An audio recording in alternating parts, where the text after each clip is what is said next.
بطاطا. بطاطا حلوه. اه. طب انت دلوقتي هتدور على ايه؟ على جذور البطاطا. الجذور بتاعتها. بس ده شكل البطاطا. اه. كانت بطاطايه حلوه كامله. يا. ده الاصل القديم. اه. ده اللي كنتوا زارعينه انتوا؟ ده القديم. اه. كده بعد كده تجيك تفرعات جديده، الجذور الجديده.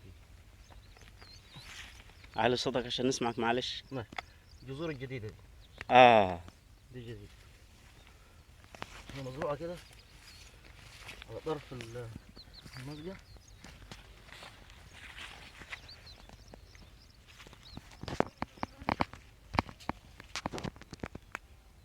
الجذور بتتحور، الدرانات بتاعتها او الجذور معنا بتنتفخ وتبقى ايه. الجذور بتنتفخ بتاعتها؟ اه. اه. يا سبحان الله.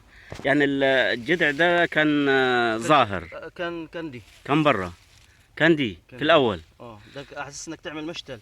اه. تعمل مشتل منه. المشتل ده اللي هي عباره عن السيقان دي. اه. تقطع كده. اه. تشتل كزرعه دائمه بعد كده. اه. هوريها لك دلوقتي. اه. دي يكون واتجاهها لازم يبقى فوق كده. اه. لو اتجاهها بيجي غلط كده برضه هتخدر، بس تديك نمو خضري ما تديكش جذور. اه. ده بالنسبه للزراعه، ده قالها لي لسه واحد اه. مزارع يعني. اه. انا دي كتجربه مش بتزرع في الصعيد اساسا. اه. عاملها تجربة انت دي؟ تجربة. اه. بس هل ده التجربة يعتبر نجحت؟ لا مش عارف، ما قسناش كميه الانتاج، ده نبات واحد فقط. اه. بس انا اخذت منه بعد كده عينات تبقى زرعه دائمه. اه. يعني الجذور دي حتزرعها مرة ثانية انت؟ انه دي؟ اه. لا دي تتاكل. دي خلاص دي يعني. اديها ليحيى ان شاء دي الله. يعتبر ثمار يعني. ده تبقى هديتي. طيب شكرا يا عم على الهدية الحلوة دي والله. بس تعال بص كده. اه. انا بس معيش فأس نجيب بيها. دلوقتي دي كلها جذور طلعت جديد من الجذور تحورت بتنتفخ كده. اه. تنتفخ يكسر فيها النشا وتنتفخ. اه. دي بقى ممكن اصلا المفروض تعمل بيها مشتل الصغيره دي. اه. اسمها اقلام. دي بتزرع في حوض مثلا او مساحه قراب، وتزرعها وتديك النمو الخضري ده.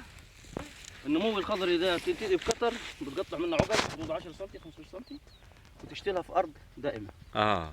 تشتلها في ارض بس يكون ايه معصبه، يعني يكون ايه، ما يكونش الطرف المنتهي ده، بيكون ايه يكون ايه فيها يعني صلبه، يكون شويه عشان ما تموتش من الشمس اه. او من الضغط. تيجي ايه شوف المحصول ما شاء الله. لو معانا فاس اكيد في كتير كده جوه في يا. بس ده مصرف، ده ميه، ده قناه ميه يعني. اه. الميه دي اه. انا زرعها كده على القناه ايه، هتاخد فتره دي تقريبا لها سنه. ليها سنة. اقل من سنه. زرعتها في شهر 4 اللي فات، يعني 8 شهور. 8 شهور كده. 8 شهور. بس المفروض انا واخدها كمشتل، مش كاخدها ايه كمشتل اللي هي دي. اه. اه. مشتل نزرع منها. هنوريك اللي زرعت منه السنه دي في شهر 7. تمام.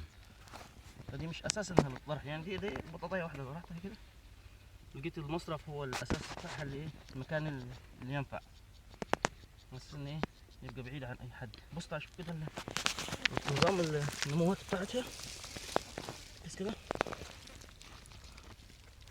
بص ما شاء الله الارض مساعداها. الارض رمليه شويه، رمليه خفيفه. اسمها رمليه خفيفه. هي نسبه العناصر الغذائيه بتاعتها طبعا قليله، فيها نقص عناصر كتير. الارض اللي هي الرمليه الخفيفه ما بتكونش زي الارض الصفراء اللي هي النيل. ده ما يحتويش النيل، ده قريب من الجبل. يعني لو ارض فيها طميه تبقى العناصر اكثر. يفكروني بالجماعه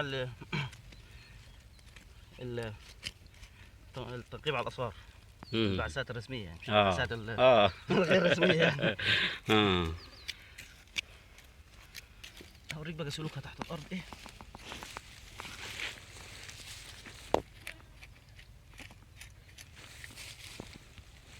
جبنا كذا آلة بس ناقصنا الجرو.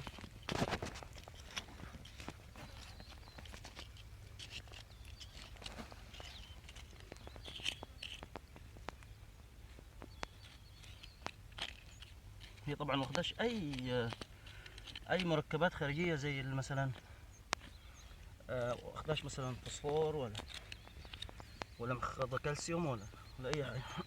يعني ادتهاش اي اسمده ولا اي حاجه؟ خالص دي طبيعي يعني. طف المصرف بس خالص يعني. آه. لذلك ايه هيبقى المحصول بتاعها طبعا قليل يعني. اقل شويه. وبتشرب ميه كتير لان المصرف ده بتعدي فيه ميه دايما. فطبعا كميه الري بتبقى زياده عن اي نبات اخر.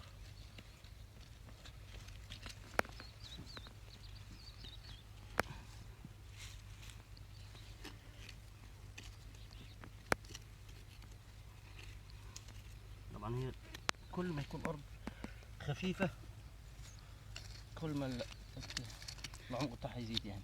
طب تنفع في الارض السوداء البطاطا دي؟ والله اكيد يعني، بس طبعا هتبقى الارض السوداء هيبقى النبات ده بيحاول يجري لفوق لانه مش قادر يخترق الارض.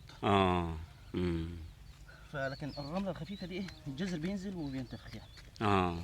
اكتر لان هو بيحب ينمو طبعا بيوصل لاضعف حته ويبتدي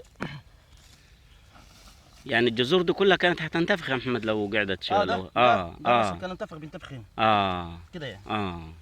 بس انا عاوز امشي لك كده جوه وقت الفيديو. ده شغال ماشي.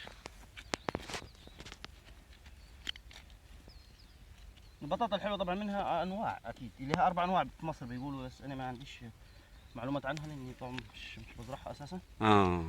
بيقولوا منها 4 انواع، غالبا بيكون قلبها اصفر. يعني انت عاملها تجربه دي يا محمد؟ مش قلبها برتقالي غامق. في نوع تاني يعني غير ده؟ في بيبقى مسحوب، ده غالبا مفلطح شوي تخين شوي. في نوع بيبقى طويل ومسحوب، بس انواع يعني. بس نوع غالبا ده نوع مفلطح.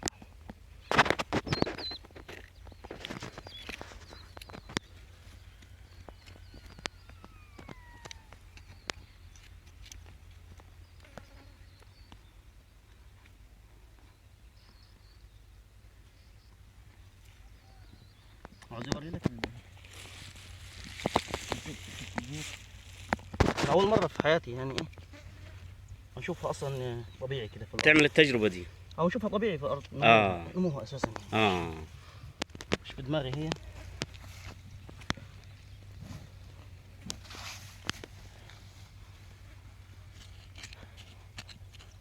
بصراحه انا اول مره نشوف، يعني نعرف ان الجذور هي اللي هتنتفخ بتاعت البطاطا دي وتكون لنا تختلف على البطاطس بقى درانات. درانات اللي هي خيوط طالعه من الجذر نفسه وتتحول ايه لكرات انتفاخات كده.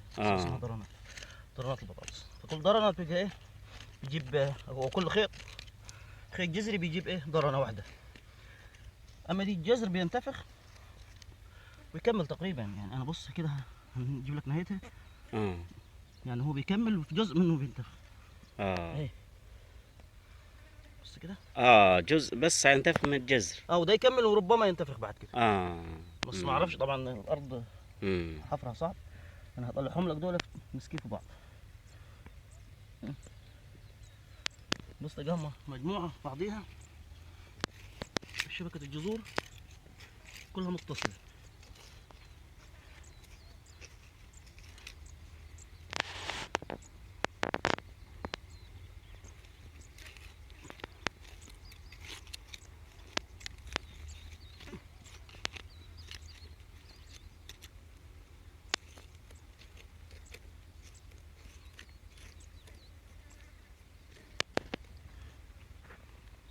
زعلان على الكسكتة ده. دخل منها فلوس. سيبوش.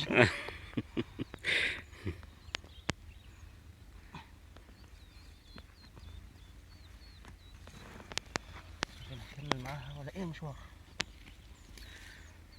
ممكن يكون في انتفاخات تاني جوا يعني؟ لا تقريبا ما اظنش. لان هي تبقى حديثة شوية. اخرها خلاص. بس هتكمل هي بص. هيكمل الجذر. كمل كان انتفخ قدام كده.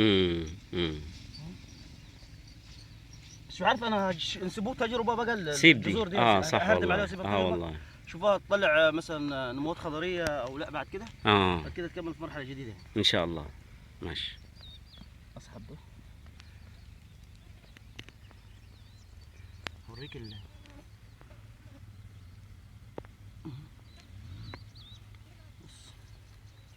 الله.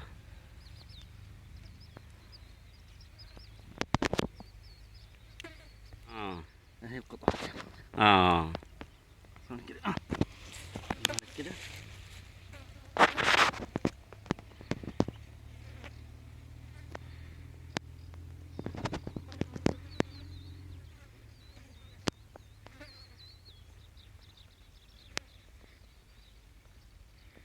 ده الشكل، يعني انت هتخيل كده الشكل اللي كان اصلا. تخيل بس مش عارف دي اختها فين تقريبا، بس مش دي ممكن في حته تاني. اه زي كده توقعات هنا زي كده كده. يعني ده النبات الاساسي. ده الاساسي ده. تبص تلقاه حتى من جوه بايظ، قديم خالص ده، عشان تغذى عليه يعني وكده. اتغذت عليه ال... النموات الخضريه، اخذت منه كميه الكربوهيدرات بتاعته اه والنشا، تحول طبعا تغذى عليها، استفاد بيها، كون النمو الخضري ده. نمو رهيب ده، كميه رهيبه، كان في اكتر منها قطعناها مره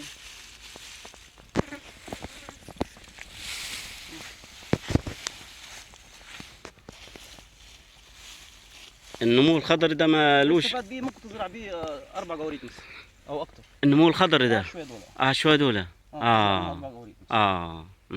انا كنت عايز اهديه لحد كتجربه يزرعه. في عامل اللي عدى كده في المصرف بيطهر المصرف، قطعه بغير ما ياخد باله. فادي البطاطا دي نبات واحد، مساحه تقريبا الكميه دي واخداش تقريبا في حدود 3 كيلو. فروت قطر لسه ما جبتش العده هنا.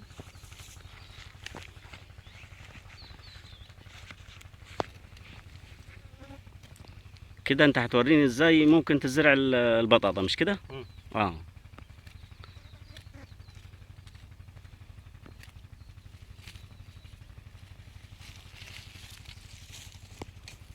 كده السقاء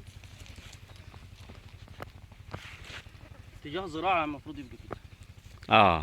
يبقى كده اتجاه النمو، اتجاه الأوراق كده تشتلها كده. دي ليها 10 أيام. دي زرعة دي؟ 10 أيام أو حدود 15 يوم تقريبا 15 يوم أو 10 أيام. تمام. تنتج كده، تعال كده.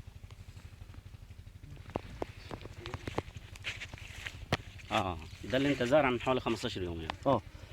كده يبتدي يعمل نمو خضري كبير، وبعد كده جذور، والجذور زي ما شفنا في الاول.